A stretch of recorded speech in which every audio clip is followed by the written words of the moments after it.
Benvinguts al podcast Miolant en valencià. En aquest espai descobriràs com fer créixer el teu valencià mentre mioles per racons de la llengua, la cultura i les expressions més autèntiques. Uneix-te al meu món lletraferit i dóna-li un toc únic al teu aprenentatge.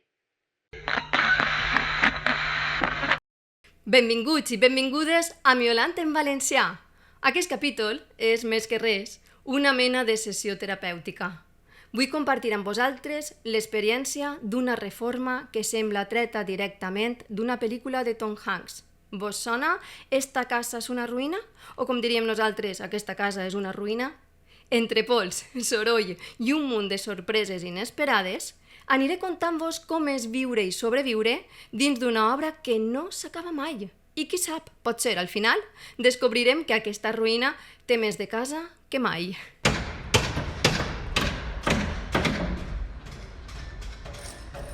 Aquest estiu he perdut la noció del temps. Mai m'havia passat d'una manera tan bèstia i inusual. Fa un any vam decidir canviar la ciutat d'Alacant, on vivia des del 2005, per la tornada al poble, a la caseta de camp de la meua infantesa.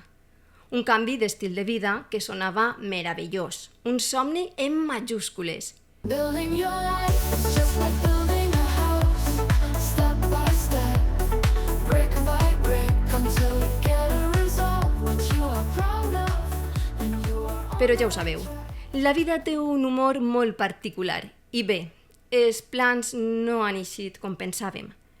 La caseta està plena de records i olors que em transporten als braços dels meus avis. Amel la torrada, albergina fregida, coques de llanda, canyissos envellits pel sol... Però també és una casa centenària, farcida d'humitats i de les petjades inevitables del temps.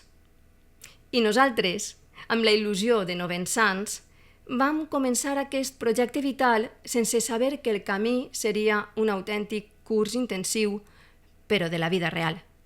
I també un malson. Les primeres llàgrimes van arribar amb els pressupostos que no feien acte de presència, amb respostes que es feien esperar eternament i amb la sensació que els diners volaven més ràpid que els pardalers del matí. La feina no avançava i els obrers desapareixien com si se n'anaren de missió secreta al Vietnam o a saber on. Quan tornaven, semblava que patiren estranys símptomes posttraumàtics, mirades perdudes, fumant cigarrets oblidats per tots els racons de la runa, com si el ciment es provoqués al·lèrgia. I això que es tractaven com a reis. Cerveseta fresqueta, ametletes, creïlles, fins i tot creps de xocolata, però n'hi ha així. I vam dir, val, prou. I vam buscar-ne uns altres. Pensàvem, el món deu estar ple d'obrers i de gent que sap construir somnis, veritat? Doncs no. Així és quan t'adones que ja no hi ha oficis, que tothom estudia carreres i que és dificilíssim trobar gent que sàpiga fer bé una feina manual. Jo ja estic adoctrinant el meu fill, fent-li una rentada de cervell perquè deixi córrer la idea de ser pilot i es faça lampista, electricista o pladurista. De moment no cola, però temps al temps. I aleshores, quan ja pensaven que res podia anar pitjor, va aparèixer la parella, un matrimoni molt simpàtic. Ell treballava i ella rematava després. Cars, però un goig veure'ls en acció. Vam pensar, això és fantàstic. No sols hem trobat uns bons obrers, sinó també uns nous amics. Sí, ja ho sé, soc de manual. Perquè així és on m'he adonat que jo no sabia que fora tan fàcil d'enganyar. Sempre pense que la gent s'entrega com ho faig jo i clar, quan confie cegament passa el que passa. Els diners volen i sense necessitar ales i per si no n'hi ha prou, em costa molt enfrontar-me a les persones. Amb un somriure ja em tenen guanyada. I després em quede pensant, mare meua, però quina beneïta estic feta. I així, després de setmanes de treball i d'haver pagat un bon pessic, ella ens diu, amb tota la tranquil·litat i un somriure d'orella a orella, que ens tocava a nosaltres fer part de la seva feina, escatar les parets abans de pintar-les. Jo em vaig quedar gelada, com si m'hagueren tirat un poal d'aigua freda damunt.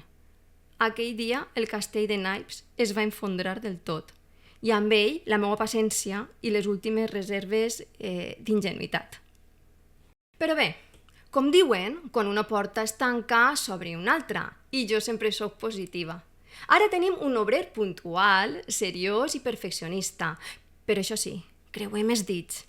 Mentrestant, aquest curs intensiu de la vida real m'ha ensenyat a valorar les xicotetes coses, els silencis del camp, el ritual matiner d'intercanviar salutacions amb el veí de la caseta del costat, assaborir la soledat en racons on les branques d'olivera m'acaronen la pell, i cada matí el meu moment sagrat, prendre un té baix l'ombra generosa de la nouer. I abans d'acomiadar-me, vull contar-vos una última troballa. Endreçant calaixos, he trobat un relat que vaig escriure fa més de 15 anys. Una història molt especial per a mi, perquè passa precisament ací, a aquesta caseta. És un relat eròtic, ple de joventut i sensualitat.